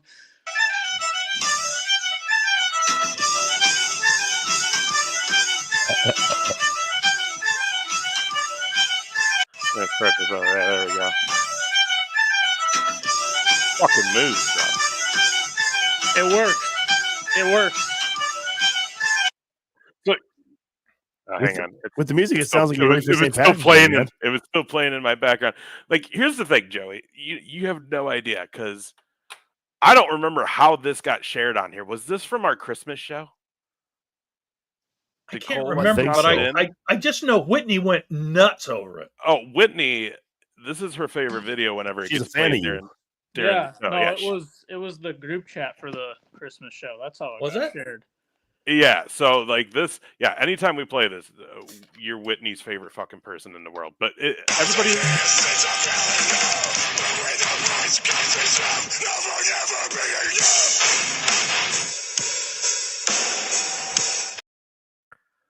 Kublai Khan. I've been to 2, or that's not true. I've been to 3 Kublai Khan concerts with Cole Cannon, and we get busy in the pits. So that's just practice. I fucking love it, and that's quite the collection behind you there. Yes, this is my parents' basement. It's Bears themed. I bought a house though. I move next Friday, so it's my last week here. But yeah. So not all opportunities come in reffing, as I saw the opportunity to be. It was supposed to be Heath and Luigi Primo, but obviously his flight got delayed, so drove Heath around all day. A little confusion in the beginning, but it went smooth. Took him to his hotel early so he could rest. He was very impressed with Casey's. Filled up an entire grocery bag Casey's, and he's like, "Man, they got all the goodies in there, man." Was pumped. Did you get any pizza? No, he didn't. And then What the he got, fuck? You didn't even turn How around do to you go to Casey's? Casey's and not get pizza? Joey, come on. I'm Italian. I don't even eat Casey's pizza. Casey's pizza. Yeah, he knows. Hey, hold on. As far as roadside convenience store pizzas, man, you can't really get fucking much better. If I than want Casey's. roadside convenience, I'm going to Quick Star, not Casey's. What the fuck is Quick Trip? Oh, I'm sorry. Quick Trip in Minnesota. It's fucking supposed to be called. Yeah. This is an argument though here, because the reality is Quick Trip has a lot of good stuff, but their pizza ain't it. No, their No, pizza's it's not. nothing compared to No, it's not. Their breakfast. Oh, the breakfast sandwiches are Yeah. amazing. Oh yeah. Yeah, it is. I like their breakfast pizza too. Listen, By the way, yeah, not a sponsor, but if you buy 3 hot spot items, you get 10 cents off per gallon of gas. oh Yep. shit, look at I've look saved at up my that, Quick yeah. Star rewards. I got like 20 cents right now. So Hells yes. Hey, I will tell you what though, doing all these shows in Minnesota and Iowa, it fucking pays to have that quick rewards card, guys. It does. Not a Shit. sponsor, but yes, Hey, They fuck should that. be at this Sponsor point. us. Fucking sponsor they us. should. Yeah, with the amount of times that Ace and I hit Sponsor up fucking this Quick Star on the show. way home. Fucking put a patch on Joey's fucking ref shirt from now on. Sponsor to everybody. Quick Trip. Dude, for real. We'll send Oh, him yeah. this little fucking 10 seconds. it was fun being with Heath. He talked a lot. We had just random conversations. Kept trying to show me Instagram reels while I was driving. I'm like, yep. Heath, I see this guy feeding this fox. Yeah, because he's randomly like, Oh, baby, look at that fox. yeah. He was Did telling you me talk that about his kids? he did. He actually was on the phone with his kids. They were trying to grab an Amazon package or something, and then Cool. I don't want to leak too much because I don't know. I'm sure he doesn't want everybody knowing, but he we did don't. tell me about 4 former WWE superstars that are now rich because they invested into Bitcoin in 2010. Yeah. Sons of bitches. One of them is still with the company but is a commentator, so you can probably figure out who that is. But yeah, crazy. I missed the boat on that. I just. Did you get in, I'm gonna Jay? be You poor got into forever. that shit, didn't you? No, I was not in Bitcoin. I made my million. Well, I paid off my credit card debt with AMC stock. Oh yeah, you fucking told me to buy that shit too. Yeah. I bought it when it was $5. It went up to 8, then it went down to 2, and then it freaking skyrocketed. I could have had a shit pot more, but I was greedy, but I still made enough. Oh yeah. I want to know How what fun you was get. that show on Saturday though? That was. We talked about it earlier. It was fucking great. Like, yeah. So like Joey was there, obviously, and he was hanging out. So he has a way better perspective as far as like from the fans' point of view of that night. Because I'm telling you everything as far as like I'm not just saying this. It was the hottest crowd I've been in front of in a long time. Just witnessing it I guess I was there as a fan because I kind of just watched Heath stuff while he did whatever. It's cool to see you ring announcing. I thought the main event was excellent, top to bottom. I thought the crowd, everything was awesome about that show. And Heath Slater did not know, and Rhino did not know when I was talking to them that was the first social show. They had no idea. Oh, they didn't know that? No, because Heath was like, what's this company like? I'm like, I don't know. This is new. What's the town like? I'm like, I haven't been there, Heath. He's like, this is all new? I'm like, I've never drove anybody, Heath. I'm like, this whole day is new. I work at a car dealership, so I cleaned my car out, vacuumed it, put water bottles in it, and he was like, he sits down in my car, which is just a Hyundai. It's nothing too crazy. He's just like, man, this car's nice. Hell yeah. And then he's complimenting the waters, and he's like, you should be doing this shit all the time. I'm like, Heath, this is my first time driving somebody. I've never done this before. It's a last-minute thing. But yeah, it was Dude, awesome. don't sell yourself short, though, man. You keep a car nice and clean a little bit, man. People fucking think that shit's the fucking bee's knees, if you will. And I'm not even that fucking old. Yeah, it was crazy. It was crazy. Tina made a sign for me. That was cool. My first Ace chant ever. I did see that sign. That was cool for her to make that sign. I did catch that. Yeah, and then Kyle was there. Our boy Kyle. And then there's a few people that attend the Waterloo Absolute shows that were there, and somebody booed me as I was walking in. And I'm like, hey, I'm not reffing tonight. Don't worry. And then he No, yeah. So I got I got a am question repping about March that. 29th in Waterloo. I will be there. Fuck yeah, dude. Looking And forward to that. spoiler alert, it's just me, Oos. I will be Iron Man in that show. Oh, wow. Oh, shit. Sorry, did we steal your other reps? Well, yeah, Joey, let me ask you this question Trying to have then. to go to oh, boo. And yes. Fucking No. Tovar. Trent's the shit. So, do you know why people have fucking started booing you? Yeah, do you have where any did clue? this come from? I don't know. I really don't. I honestly, I think it all started back when Absolute was at the Pavilion. And I was reffing Cole Cannon matches. And apparently he cheated. They're telling me he cheated, and he did. I didn't see anything. I never saw any cheating from him. Like that match or ever? That match, those matches I've done. I've never witnessed him cheat. I saw him grab a steel chair, like he was going to hit Victor Payne with it. I stopped him, and I put the chair away. And then while I was putting the chair away, I turn around. Victor Payne's down. Pin 1, 2, 3. I'm assuming he just gave him the stomp and ended the match. But they're telling me all this other stuff that apparently happened, but I didn't see it. So you can't see everything. Exactly. I'm trying They're to just turn haters. tides. I'm trying to turn tides. It's Cole Cannon's fault Joey gets booed, and I just saw someone comment that. Yeah. Maybe. Fucking Cole. Well, I mean, yeah, that was Tina who said that. And I got it. So I got a story for you too. Because I share this a lot of times where I clearly have no idea why the fuck this even started happening or how it happened. And I did not know how aggressive it's gotten. But I was doing sound. And I believe it was the last time Madhouse was at the Thunderdome there in Newton. And you were in your street clothes at this point. You were done reffing for the night. You're going to go get a beer or whatever. And there is this couple. Toothless is all fucking hell because it's Newton, Iowa anyways.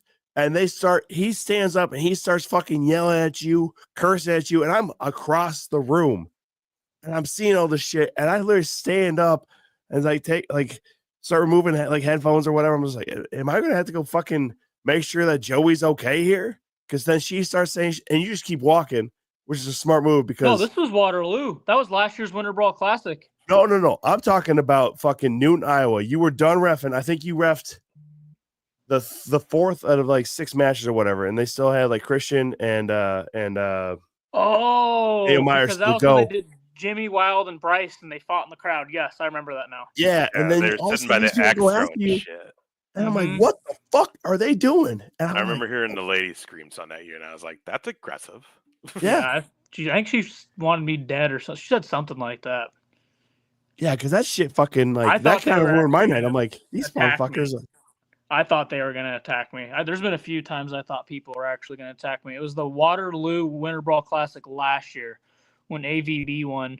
And again, AVB won. That's how I called it. He never went over the top rope. Yes, he got hurt, but he never went over the top rope. And Jay Wesley did not win. And it's probably his family members, but they were really upset with me and saying some bad things. And I thought they were going to attack me.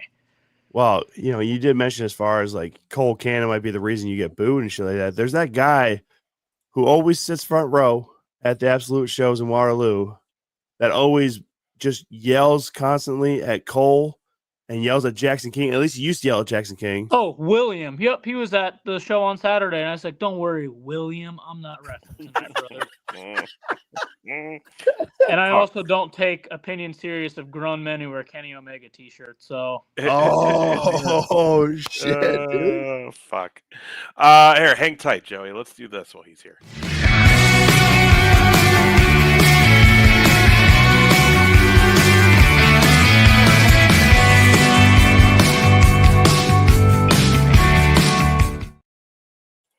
Did you guys know 38 years ago today, Hulk Hogan, Andre the Giant, signed the contract at a broadcasted meeting for their match at WrestleMania 3? Stakes were never higher. Look at that. Look at Jack Tunney's dumb face in the middle there. First of all, don't you talk shit about Jack Tunney. That guy should be in the Hall of Fame, all right? He did nothing. He was never there. He was awful. He was the best commissioner we've ever fucking had in all of WWE. Because you never fucking knew he was doing anything other than standing around. He can't be better than Paul Levesque. Mick Foley. Best Listen, commissioner. Paul Levesque is not technically a commissioner. You're He was right. corporate. He was, Adam Pearce and Nick Aldis they'd probably be the modern commissioners, right? yeah, Or- basically the GM. Yeah. No one was better than the Raw Anonymous GM. That's Yes. Hornswoggle. It was, yeah. It's fucking Listen, great. just because you got to work a fucking show with Swoggle in a month doesn't mean you got to fucking say that shit here on the 2 Count Ace. All right. You can keep your fucking goddamn stupid opinions to yourself. I'm on a show with Hornswoggle in a month. What? 22nd. Yeah. You didn't know that social experiment? I guess I didn't know that. Maybe I am. I don't know. Are you on that show? No, I haven't heard nothing. Oh, okay. Jesus. Maybe Hornswoggle needs a driver though. Maybe I'll do that again. Who knows? Yeah, but I mean, you probably got to go all the way to Minneapolis to bring him down to Albert Lee and shit like that. So, well, actually, Isn't Swoggle, Minneapolis 2 hours away from Albert Lee? Swoggle's or- yeah, in Swoggle Green Bay or will Milwaukee or drive. something, isn't Swoggle will drive. He's a Wisconsin. oh yeah, he's so from Wisconsin. close. But like Heath, Simon Gotch, and there might be a few other names on that show that are going to make How close is Minneapolis to Albert Lee? It's like an hour and a half. hour and a half too. Yeah. Yeah, that's like Des Moines from there too, 2 hours. So I feel like it's kind of in the middle of both the Des Moines airport and Minneapolis, but who knows? Maybe. Yeah, I don't know. I don't know where Jason's flying him in. Minneapolis would be cheaper. Yeah, I don't know. Yeah, I agree. We'll see, but yeah. Anyways, 38 years ago today, led to the match where he body slammed Andre, and I mean that Hulkamania was already running high, but that probably was like the tip. I think that moment alone is what. This might be an unpopular opinion, but I just think Hogan in general in that moment it's what made pro wrestling what it is today and like blew it up. Yeah, he definitely. You don't have to obviously you don't have to like Hogan's personal things. Obviously I don't agree with it one bit. It's disgusting some of the things he said, but that moment alone, like that kept wrestling going. Yeah, it was a huge moment, and it was also one of the biggest gates to that date of a wrestling show ever at the Pontiac Silver Dome, brother. You guys tried Real American Beer yet? Hell no. No? I ain't giving that asshole my money. No, I normally just urinate into the toilet. I don't pour anything extra in it. Jesus Christ, that's funny though. Wait, have you tried it? Somebody got me some. Yeah, I tried it. It's not bad. It just tastes like Busch Light. I mean, it's nothing too crazy. I think he was a Miller Lite guy, so I kind of just figured it was going to taste like that. It's a little, it just tastes like another Busch Light to me. Yeah. Just slightly more flavor. I don't know. Yeah, I'm Busch Light's like water, I'm chasing down Austin's beers because I've never had those. Here's an old little saying or riddle. Why is Busch Light or Miller Lite or pick any beer you choose like sex in a canoe? They're both fucking close to water. Yeah. Hard to argue. You can see JR this weekend at some godforsaken casino in the middle of fuck all nowhere with that kind of fucking material. No, do you think I would say that kind of garbage? Yes, I've done shows with you. Yes, I don't think no, you fucking miserable prick. That's fair. That's fair. Miserable prick. Fuck, dude. Joey, what do you think of Chamber coming up? I think John Cena's gonna win. Do you think? I think he's going to lose because I think it's going to be like a scratch and pull of many failed tries to get into that title match eventually. I don't think it's going to happen at Mania. That's the thing. I don't think it has to happen at Mania. I think, and it's going to piss people off, but again, money and business. If Cena doesn't win, I think they're going to do Cena and Logan Paul at WrestleMania. And then for Cody's match, Seth Rollins is going to win, and then somehow Roman's going to get involved, and then Punk with the favor. I think we're going to get a multi-person match for Cody's title, regardless of what happens. Yeah. I really do. I don't think it's going to be a one-on-one. I think it's going to be a triple threat or a fatal four-way.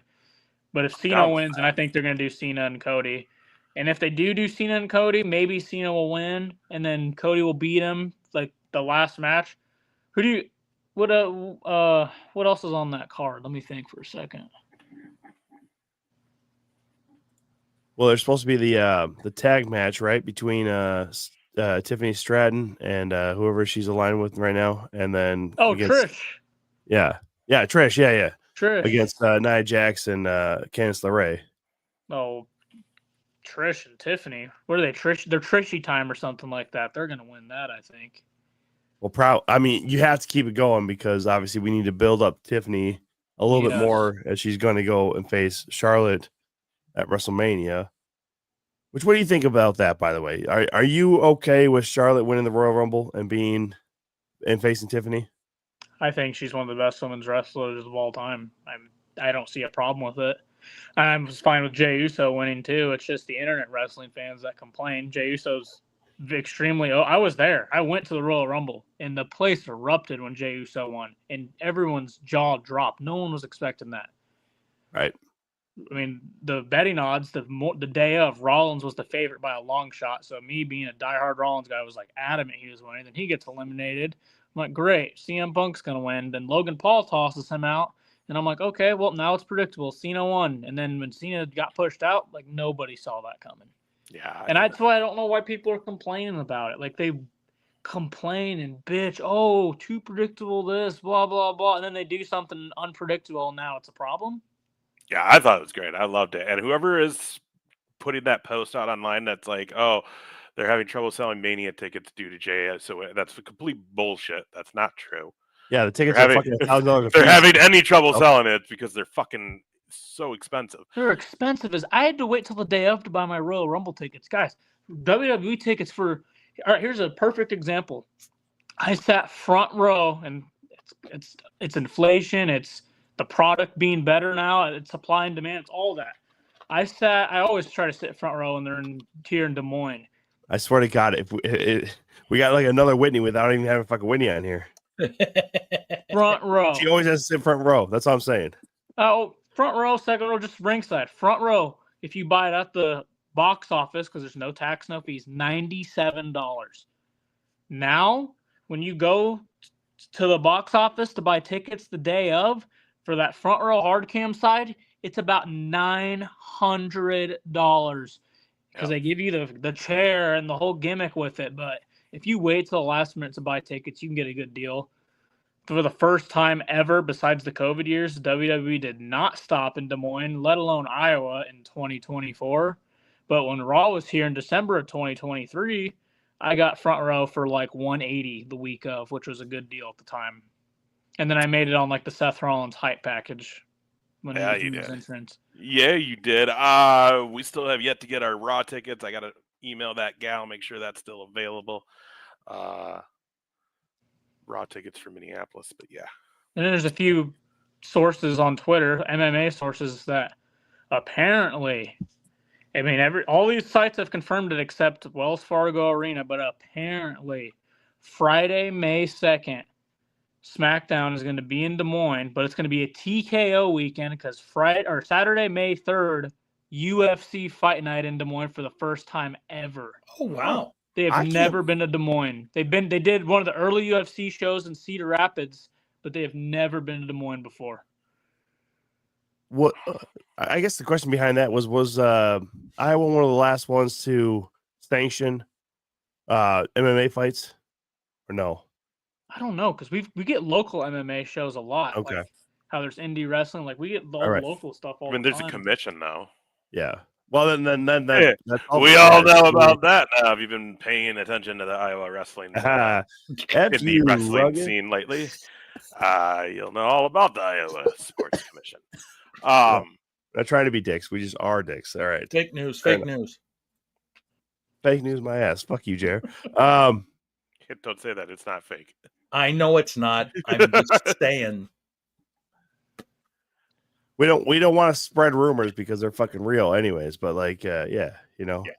I don't know what the MMA rules are. I don't know why they took so long to come to Des Moines, but all these you can literally Google UFC Des Moines, and all these like fights are leaking. And well, isn't that the deal though? When they acquired WWE, wasn't that the talk? Is eventually they're going to maybe partner up and do some like weekend things where it's WWE, which they already have in like bigger cities. That's why like part of me is not buying it because like Des Moines, Iowa.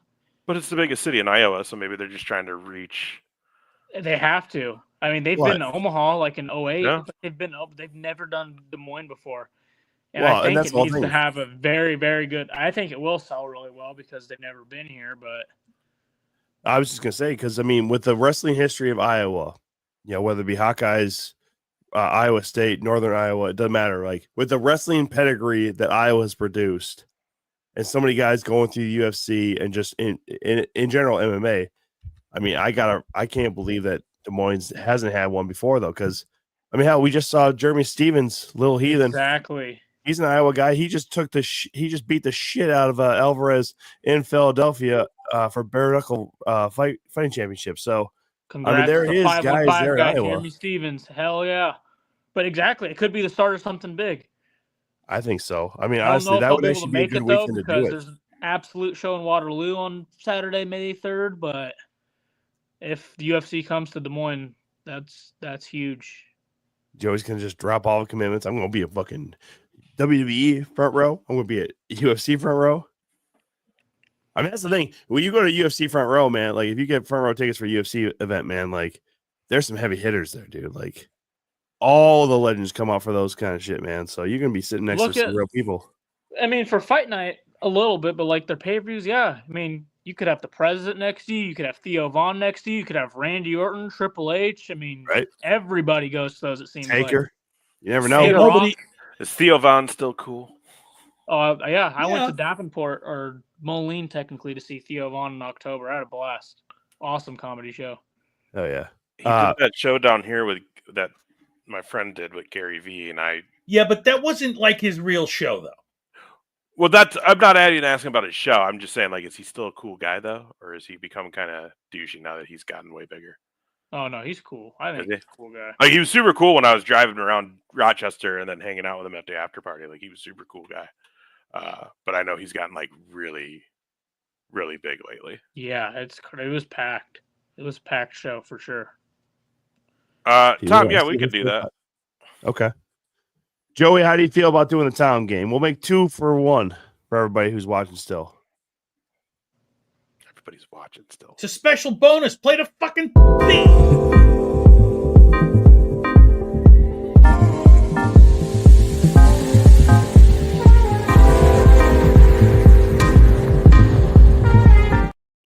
You know you can turn it off at any time.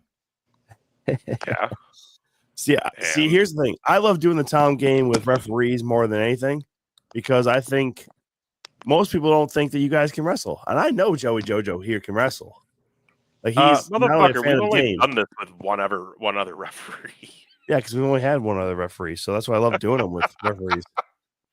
All right. So Joey, the idea of this is real simple, right? Like you've played the game F, Marry, Kill, right? Yes. All right. So this is very much the same, but just with a wrestling format. Of the 3 hosts you see in front of you are going to pick one of us to be your tag team partner, one of us to be your opponent, and one of us to be your manager. Say it one more time. You cut out a little bit. Oh, so of the 3 of us hosts, you're going to pick one of us to be your tag team partner, one to be your opponent, and one to be your manager. Okay. I'm going to say tag team partner. I'm going to go Ace. Okay. Just because I'm in the ring with Ace all the time. I mean, think about the wrestlers you're in the ring with announcing versus the referee. Because I'm in there more times than they are. We've been in the ring a lot. So just yes, you have. Yeah, Tom almost couldn't get in the ring at the Battle Royal. I almost went over the fucking top rope trying to get in. And then manager, I'm going to go top shelf because we know you can talk, whether it's good or bad. We know you can talk. I appreciate that. Coming for the dick kick, JR. So you got JR as your opponent? That leaves JR. Coming for the dick kick. Wow. So here's the thing, Joey. I mean, you've seen I will allow things to go a certain length of time, and then all hell breaks loose. So just be prepared. So just to make sure you're aware, the last time we saw this lineup where Ace was the tag team partner, JR was the opponent, and I was the manager, was Nasty Nick Nolan, who we had on, I think probably after his, like only a couple weeks after his Madhouse debut. Yeah. So that was the last time we saw that. I was, like that guy. He's a nice guy. Yeah. I mean, it's nasty in his name, but he's a nice dude. That was May 23rd of 2023 right there. So that's the last time we saw that. That is and we just all saw, or me and Joey just saw Nasty Nick. Did you see what the fans? Did you see what the fans were doing in the crowd during this match? No. They were going, "I love you, Nolan," and throwing up the ones. It was so funny. I suppose he does have a look very similar. He looks like Seth Rollins and Roman Reigns blended together. Yeah, basically. That's not really a bad thing, but that's just what it looks like. It was that was a dope match too. That 6-man. I think, yeah. Again, top to bottom was a great show. Oh yeah. So that was also the 26th time that Ace was picked as a tag team partner, the 12th time that JR was picked as an opponent, and the 14th time I was picked as a manager. So some there you go, Joey. You are in rarefied air, my friend. That is not the typical pairing right there. So good on you, man. Right on. I'm glad I'm not your opponent this time, because that seems to be happening fucking way too often. People seem to just hate me all of a sudden when they get on this fucking show. I'm like, I didn't do anything wrong to you. I just asked a few questions that might be a little out of line. Everybody at APW who comes on here sees you, and they're like, I was going to do it based on sports teams you guys like, but I was like, none of us probably have similar sports teams, so that's not a good idea. JR, what's your football team? I'm a Viking dude. Gross. And then Cowboys. Yeah, what's up? Yeah, no. So that wouldn't have worked. Well, I'll tell you this. What if we did like fucking hockey or basketball? Nah, I don't follow NBA. I mean, I like Caitlin Clark, so I'd say Hawkeyes for college basketball. I don't really follow pro. But see, then Vikings, that's perfect if you were my opponent, JR, because just like the Minnesota Vikings, if there's a title on the line, I'd make sure you have 0 championships. Mm-hmm. Wow, he's you're a Bears guy? He's a Bears guy, yeah. Was that one? One is but greater you see than 0. Buckets behind you right there. Yeah. I mean, I know. I'm just making sure. Plus, the Super Bowl shuffle was dope. And then Super Tom, Ace is the Cowboys fan. Yes. So you got to hook up the box TV to watch your Super Bowl victories. Guys, face it, none of our teams have had recent success. It's horrible. Yeah, no. not I will say this though. Either. I will say this though about the Bears. Jesus God, that team that had McMahon and the Fridge, that was such an awesome, fun team to watch. Yeah. Go. By the way, you want to know a little bit of trivia, guys? I love that guy. Here's a little bit of trivia for you, the way, and I just found this out before we got on the show. The Eagles, after winning the Super Bowl, finally have a record as a franchise above 500. Yeah. They have never been more than 500 in the history of the fucking Eagles until this year. They're now 2 games over 500 as a franchise in their whole history from 1933 until right now. They are finally a game over 500. Fuck those guys. Can you believe that shit? They've been around for almost 100 fucking years, and now they finally reached that fucking pinnacle. That's great, Dan. Yeah. Thanks, Dan. All right. Anyways, Joey, you got any shows this weekend? Not this weekend, no. You're not working APW? What do you got coming up next? APW Des Moines home. Yes. March 8th. March 8th. Saturday, March 8th at the Hall. I will be there. And then I think it's March 29th. I think I already said that earlier. I'll be at APW in Waterloo. Yeah, hell yeah. Can't wait for that Des Moines show. We're going to have a good time. I think Tom and I are going to just stay the night instead of drive home from Des Moines that night. So we might actually be at an after party for once at an APW show. Yeah, I'm looking. Although from what I heard, right, the place that it's at is like a brewery, and they're gonna stay open for us after. So like, fuck yeah, it's gonna be a great time. Where else can people find you and follow you, Joey?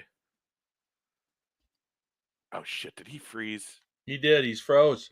Did the internet finally get us again? All right, well, let's just leave him there. We'll start doing our goodbyes. Yeah, and if he pops back, he'll pop back. Well, you can see Tom and I this weekend, guys. Algona, Iowa. It's the VFW. who can't wait to be back. Winter Warfare. Look at this. We got Death Dealer, Shanky, and then Bryce. The boys are on there. Oh, excuse me. We got you got the champ right there, Draven. AVB, Draven, Leo Santel. This is gonna be a great show. Tell you what, after this, we may not be back to the VFW for a few months, guys, because then we start hitting up Floral Hall again. So if you like the VFW feel of the APW shows, join us Saturday night. We'll be there. Hell yeah. What do you got, JR? I'm at the Bay Mills Casino in Brimley, Michigan. Oh, just a scant 30 miles to the west of Sault Ste. Marie on beautiful Lake Superior. That's Friday night. It's just one show. But it's 9 fucking hours from here. Oh my God. Bring me some treats back up. I'll pay you some money. Yeah, and if you guys are interested, by the way, I'm actually going to be doing my buddy's podcast tomorrow, twitch.tv/notgoodpodcast with my buddy Matt and Brett and Clark. I haven't done the show in a while, so I'm looking forward to seeing those guys again. It's a live show on Twitch. You can find it later on Spotify, Not Good Podcast. Oh, there he is. He's back. My phone died. I'm in my room, plugged in now. We're good. Fair enough. Shit, you got Hollywood Hogan looking at your butt? Look at that. Oh my God, that's a giant Polaroid of him. That's a 1-of-1 art piece from Matt Limestone. Gave that to me. It's sweet. That is actually something I wanted to ask you, Joey. Are you still doing the like the vintage wrestling stuff, like sales and stuff? I slowed down a little bit, but I still check out thrift shops and get stuff every now and then. I just found a Legacy T-shirt at a thrift shop in Des Moines, which it's the only one listed on eBay right now. I think it's mine. Ooh. Paid $15 for asking 100 or best offer, because obviously with how popular Cody Rhodes is. How much do you think Wrestling Legends of Minneapolis T-shirt would be worth? Depends if it's an original shirt or not. You see the tag. It's probably like a Gildan tag. Is it from that date, JR? It's a Toltex. If it's a modern Toltex, probably not, but it's still a cool shirt. But it's got Baron Von Hogan's on it, Mad Dog Vachon, Vern Gagne, Jesse, Bockwinkel, the Road Warriors, the Crusher, and Dick the Bruiser. But Joey, where can we find you on social media, or like plug your eBay store too? We always love seeing what you had posted before when you had the actual storefront that you were working out of. I know that's that store closed, so I don't do it in person anymore. But Twitter is Joey L5251, I believe. I'm not sure, something like that. Close enough. And then my eBay, I don't know if you can search like eBay pages from the search bar on eBay, but it's Vintage Federation Iowa with a Tony Soprano profile picture, if that helps. There you go. I love it. Hell yeah. I mean, mostly because, you've always been able to find some of those hard to find things. And I know when we used to do it, shows at the Cattle Congress, and they'd have that fucking flea market right next door in the building right behind it. Dude, I made, no offense, APW, but I made more money, like 4 times my ref paid at flea market, dude. Oh, man, I missed that. I found a Hayden Fry Iowa football camp T-shirt for $1, and I sold it for $100. And then I found an original LA Rams, because I know they went St. Louis, but they were LA originally, like a first-run LA Rams jacket, sold it for around $100. I found a lot of good stuff that day. Shit. No joke. And I know I'd even hit you up on like a messenger, be like, hey, did you see this WWF Warrior Hogan like fucking tote? It wasn't necessarily in the best condition, but they also want to way too fucking much for it. But like I know that's been your gig for a long time, man, like the vintage stuff. And I respect the game, man. Like I can't do that, man. I don't have the space to fucking store anything either, but I respect your hustle, dude. You just got to be in the right. I do a lot of it on, like, for example, a guy I posted, I think I told Ace this at least. A guy posted a WCW T-shirt from 2001 with Rey Mysterio on it without his mask. Oh, I know that's worth a pretty penny because it's Deathbed WCW and it's rare.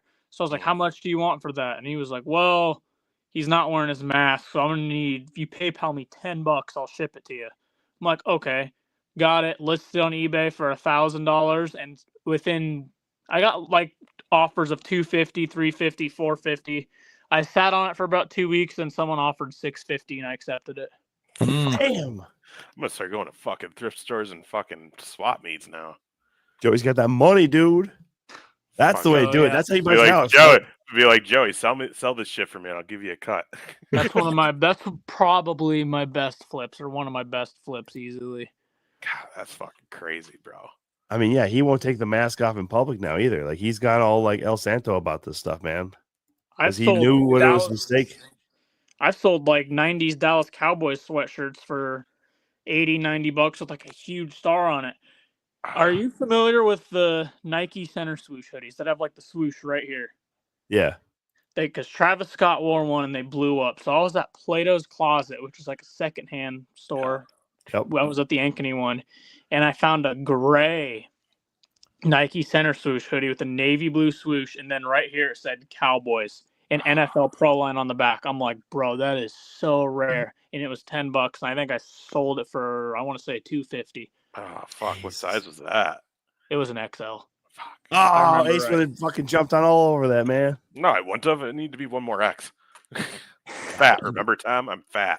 Yeah, that's it's funny because Tanner, I sent it to Tanner when I got it. It was like 2 years ago. He's like, bro, what size is that? And I was like, it's an XL. He's like, fuck, one more. Yep. Me and Tanner know what's up. Yeah, Tanner's a big boy though too, so I get that. All right, well, fair enough. Joey, it's been a blast. I'm glad you stopped by. I'm glad you let us. We don't do this jokingly. We do this because people legitimately get a kick and love watching you fucking kick the air, man, and fucking thrash. So yeah, your slam dance, man, is fucking. It's become hilarious. kind of a little filler clip for us. We like to throw out sometimes on the show. So love it, and we give you nothing but love when we do it, brother. So hell yeah. Thanks for coming by. All right, everybody. JR. All right. Thanks for watching, you guys. We'll see you guys next week. Bye-bye.